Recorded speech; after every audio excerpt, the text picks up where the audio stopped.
Bismillahirrahmanirrahim. Assalamualaikum warahmatullahi wabarakatuh. Perkenalkan, nama saya Abdul Wahid, saya dari kelas biologi 1. Ingin berceramah tentang hadis ketiga tentang rukun Islam. Alhamdulillahirabbil alamin, wassalatu wassalamu ala asyrafil anbiya'i wal mursalin wa ala alihi wa ashabihi ajma'in, amma ba'du. Pertama-tama kita ucapkan puji dan syukur kepada Allah Subhanahu wa taala yang telah memberikan segala nikmatnya untuk kita semua agar saya dapat berbicara di sini dan kalian dapat mendengarkan ceramah saya. Tak lupa selawat dan salam marilah kita ucapkan kepada Nabi Muhammad sallallahu alaihi wasallam. Allahumma shalli wa sallim wa barik ala Muhammad, yang mana nantinya syafaat salawat kita bisa membawa kita memberikan kita syafaat di akhirat nanti. Amin ya rabbal alamin. Selamat pagi teman-teman semua, selamat pagi Ibu dosen.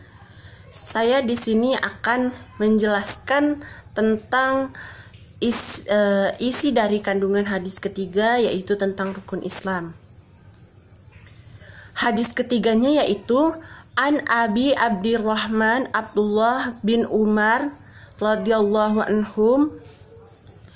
An Abi Abdirrahman Abdullah bin Umar bin Khattab radhiyallahu anhuma qala sami'tu Rasulullah sallallahu alaihi wasallam yaqul bunyal islamu ala khamsin syahadatu an la ilaha illallah wa anna muhammadar rasulullah wa iqamis shalah wa ita'iz zakah wa hijjul baita wa shaumu ramadan. Rawahu Tirmidzi wa Muslim. Yang artinya dari Abu Abdurrahman Abdullah bin Umar bin Khattab berkata, saya mendengar Rasulullah Shallallahu alaihi wasallam bersabda bahwa Islam dibangun di atas 5 perkara. Yang pertama, bersaksi tiada Tuhan selain Allah dan bahwasanya dan sesungguhnya Muhammad itu utusan Allah, mendirikan salat dan menunaikan zakat, pergi haji, juga berpuasa pada bulan Ramadan. Riwayat Tirmizi dan Muslim. Jadi di sini Rasulullah mengibaratkan bahwa Islam itu dibangun di atas tiang-tiang yang kokoh. Jadi Rasulullah mengibaratkan bahwa Islam itu dibangun di atas 5 tiang. Nah, Rasulullah itu menganggap Islam itu adalah sebuah bangunan yang kokoh yang ditopang oleh 5 tiang yang kuat. Dan apabila salah satu tiang ini runtuh ataupun rusak, maka rubuhlah satu bangunan tersebut ataupun rusaklah bangunan yang kokoh tersebut. Nah, pernyataan yang mendasar menyatakan bahwa Allah itu esa dan Muhammad itu utusan Allah adalah merupakan pernyataan yang paling mendasar dalam Islam, merupakan pernyataan paling mendasar dari rukun-rukun yang lain. Mengapa? Karena syarat masuk Islam itu adalah, yang pertama adalah syahadat, mengucapkan 2 kalimat syahadat, ya kan? Karena kalau kita tidak mengakui bahwa Allah itu esa dan Nabi Muhammad itu utusan Allah, maka kita tidak bisa dianggap Islam. Nah, yang kedua adalah selalu mendirikan sholat, selalu menegakkan sholat, terutama 5 sholat yang fardu. Nah, jadi kita di sini kita nggak boleh asal-asalan sholat. Nah, sholat itu pun ada rukun-rukunnya, ada sunnah-sunnahnya, ada adabnya.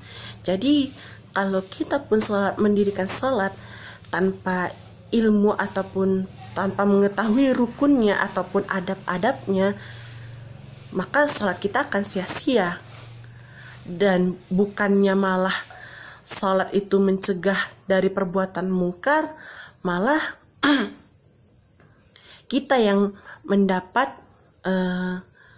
dosa karena kita tidak mengetahui rukun dan adab-adab dalam sholat. Nah, yang ketiga yaitu mengeluarkan zakat. Nah, di sini nih, kenapa kita wajib mengeluarkan zakat? Supaya kita juga dapat membersihkan harta kita. Karena di dalam harta kita terdapat hak fakir miskin, terus yang berhak menerima zakat lah. Nah, kapan zakat itu dilakukan?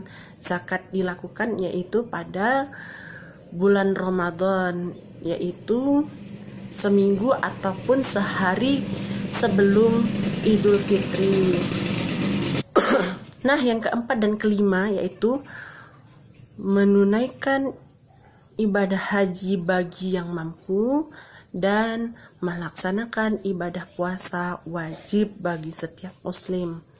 Nah, kenapa kita katakan demikian, wajib bagi yang mampu untuk melaksanakan haji? Karena kalau kita belum mampu untuk melaksanakan haji, kita kalau kita sudah mampu, apabila kita sudah ada biaya untuk pergi ke sana, maka kita diwajibkan untuk menunaikan ibadah haji. Nah, yang kelima puasa pada bulan Ramadan. Nah, puasa juga ada yang namanya, ada adab-adabnya juga, ada sunnah-sunnahnya juga, ada juga rukun-rukunnya. Jadi kita tidak hanya berpuasa dalam hal menahan lapar dan haus, juga menahan hawa nafsu yang buruk-buruk. Jadi rukun Islam itu berkaitan antara satu rukun dengan rukun yang lain. Jadi bagi siapa yang mengingkari salah satu rukun Islam tersebut, maka dia bukan seorang muslim berdasarkan ijma para ulama. Jadi intinya adalah Islam itu adalah akidah dan amal perbuatan. Jadi tidak bermanfaat iman tanpa amal, begitu juga sebaliknya, tidak bermanfaat juga amal tanpa iman. Demikianlah ceramah saya. Mohon maaf apabila ada kesalahan dan kekurangan. Saya mohon ampun kepada Allah Subhanahu wa taala. Wabillahi taufiq wal hidayah. Wassalamualaikum warahmatullahi wabarakatuh.